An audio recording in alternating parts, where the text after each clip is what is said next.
Salut, prieteni! Ne revedem la dog tag-ul pe care tocmai l-am găsit.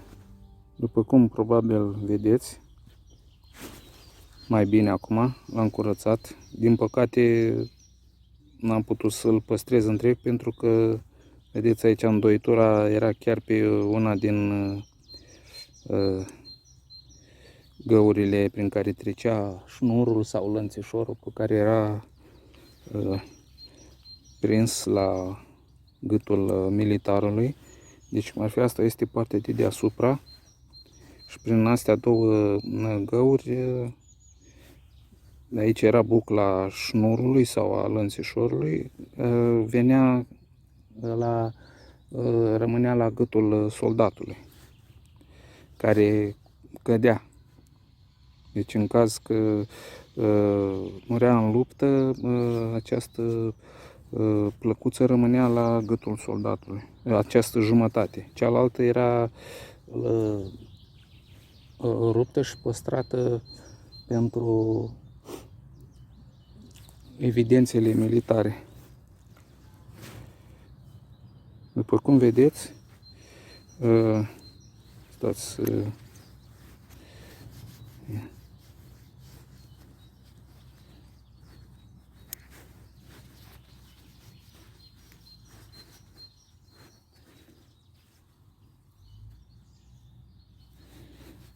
da.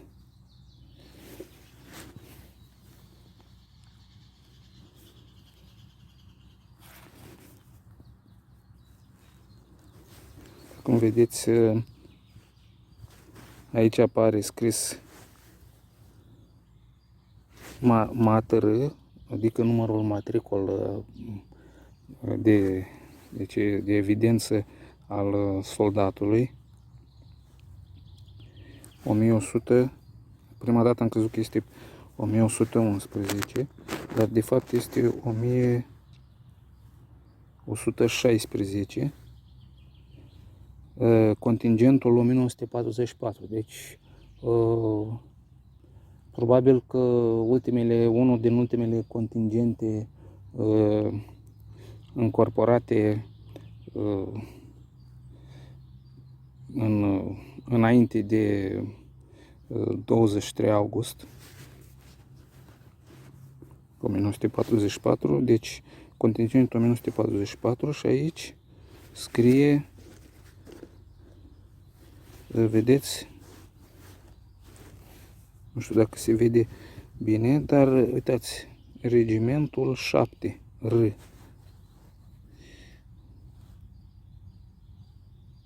Nu știu exact de la ce divizie, dar am să mă uit și este posibil să fie de la divizia 7 a infanterie sau divizia 5 cavalerie.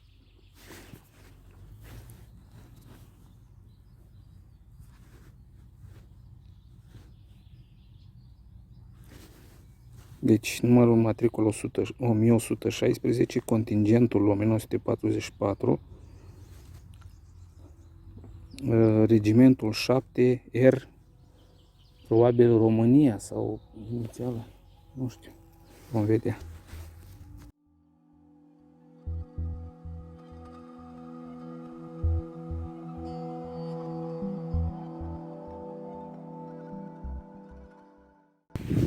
Salut, prieteni! Între timp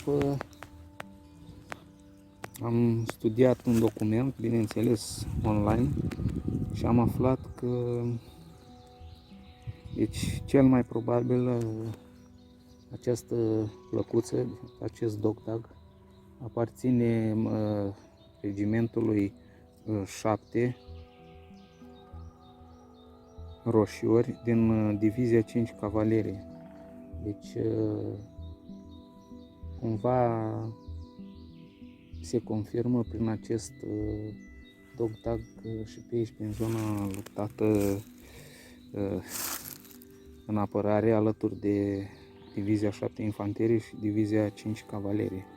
Pentru că am căutat și la celelalte unități, divizii românești care au luptat pe aici, prin zonă sau în zonele învecinate, și nu apare altă la altă unitate acest regiment 7. Deci acel R vine de la, cel mai probabil de la R de la Roșiori. Deci regimentul 7 Roșiori din divizia 5 Cavalerie. E interesant și impresionant.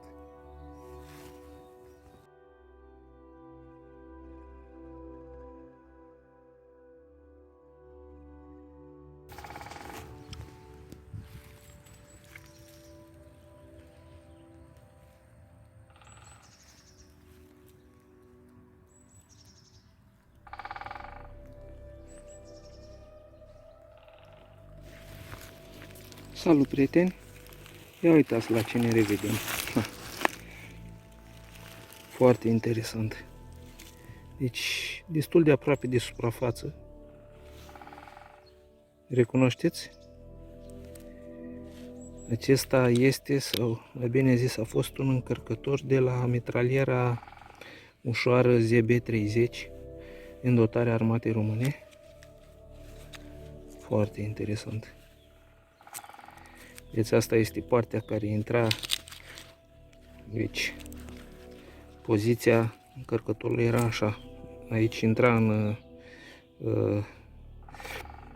în armă, pe aici intra în așa și era poziția verticală la încărcător. Foarte interesant. Și ce e și mai interesant,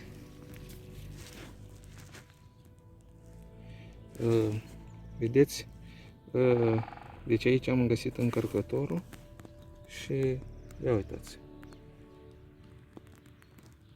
la ce distanță de, vedeți, groapa unde am găsit doctagul de mai înainte. Deci la cel mult 1 metru, mai puțin de 1 metru. Ia uitați.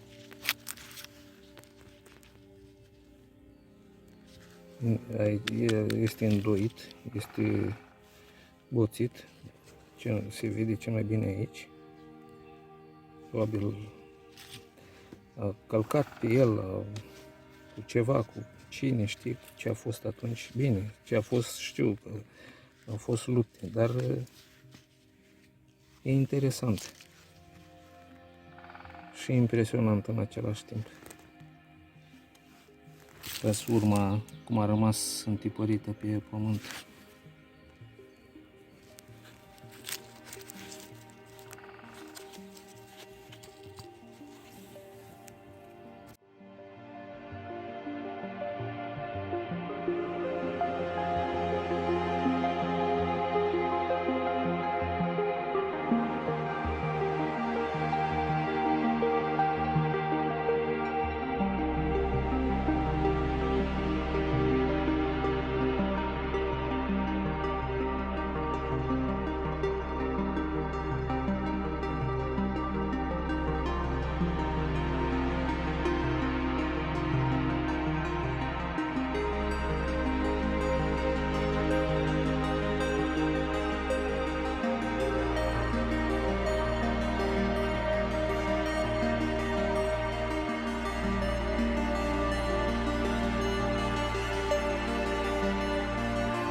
Salut, prieteni!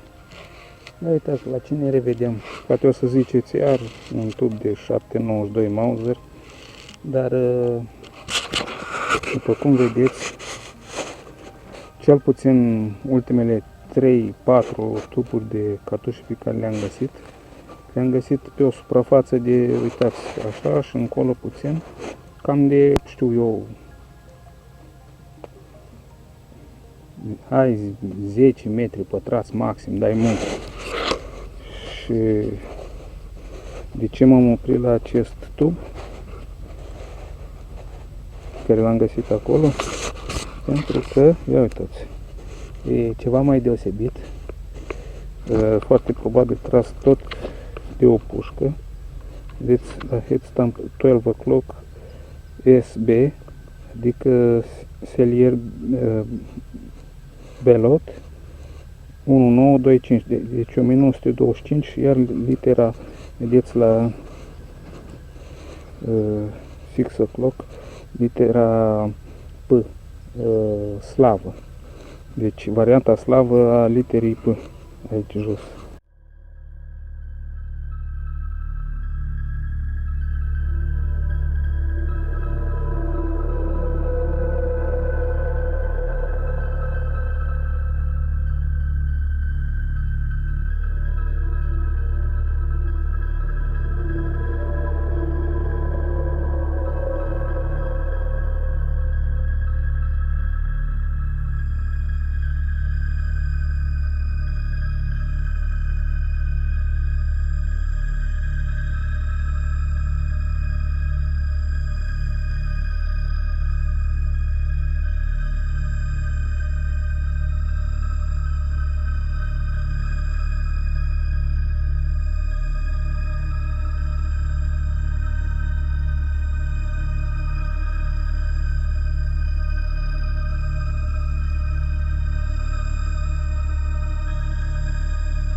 Salut, prieteni!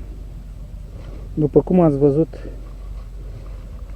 iar am descoperit un loc din care s-a tras, zic eu, puternic, cel puțin cu pușca, dacă nu cumva și cu mitraliera, dar sigur s-a tras cu pușca. Ați văzut câte cartușe, sincer să fiu, nu mă așteptam, chiar nu mă așteptam. Vedeți și voi și în partea aia, aici, deci așa pe o, cumva pe o, aproape pe un fel de semicerc erau așezate tuburile de cartușe pe care le-ați văzut și aici, uitați ce am găsit. Ceva ce pare a fi ceva, nu știu încă. Sper că e ceva destul de fragil. Ia, hai, vedem. Ia.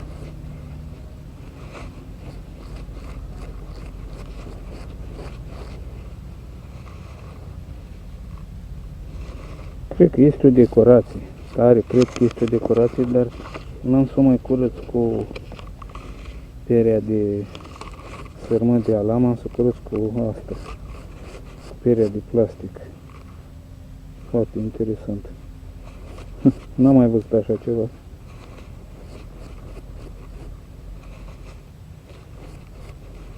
Pare că e și ceva inscripționat aici.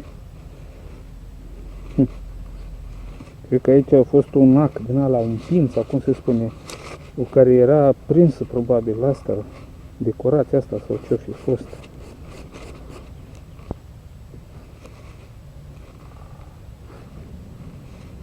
Da, foarte interesant.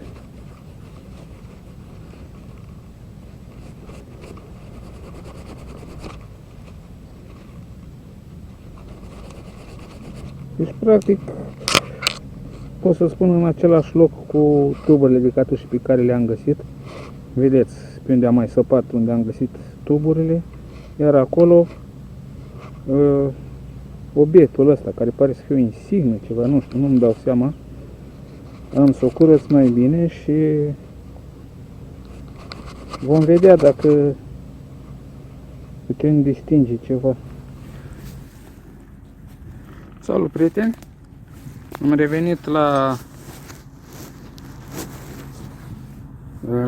obiectul acela, zic eu, interesant, pe care l-am văzut, l-am găsit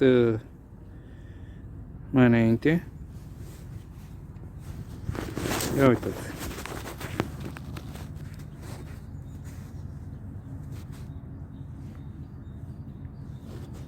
Așa, acum cred că se vede mai bine. Ce părere aveți? Dacă știți cumva, aveți idee, ați mai găsit sau știu, știți ce ar putea fi asta, cu aproximație, cui a aparținut? Nu uitați să scrieți în comentarii, chiar sunt curios și cred că mai mult decât curios. Pare ceva, o insignă sau ceva de la uniforma unui soldat, dar nu știu dacă din armata română sau cine știe.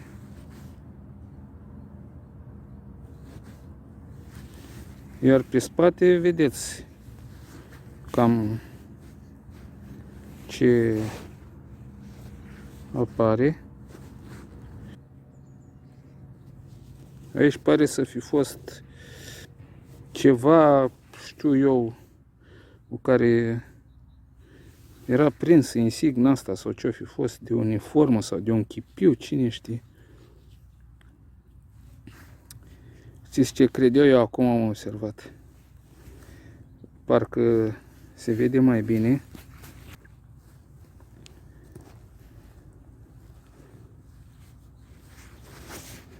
Cred că am văzut ce e.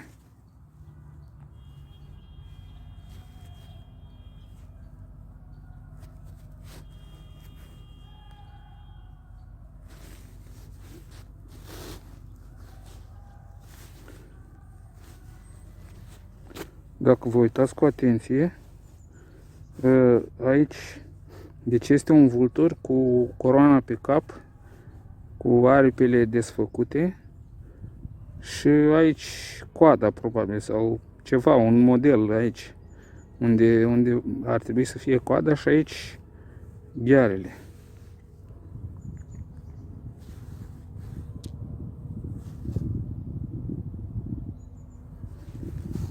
Deci capul, aici, aripile, picioarele și aici coada.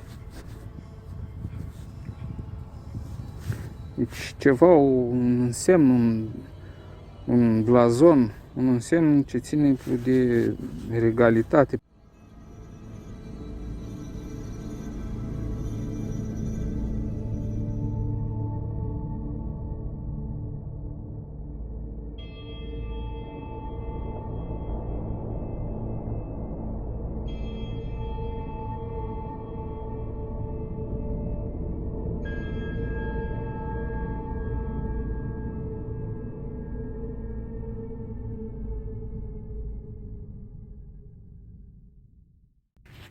Ia uitați pe ce. La ce ne reîntâlnim, poate vă era dor de încă două tuburi 792 Mauser. Vedeți pe unde am mai găsit celelalte tuburi, mai sunt și undeva mai în dreapta, așa, chiar o formă de semicerc. Aici.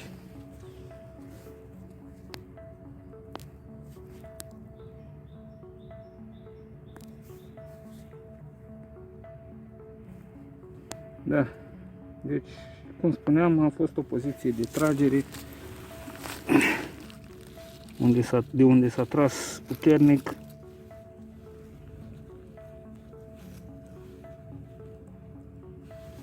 Cu pușca, poate și cu mitraliera, nu știu, dar cu pușca sigur.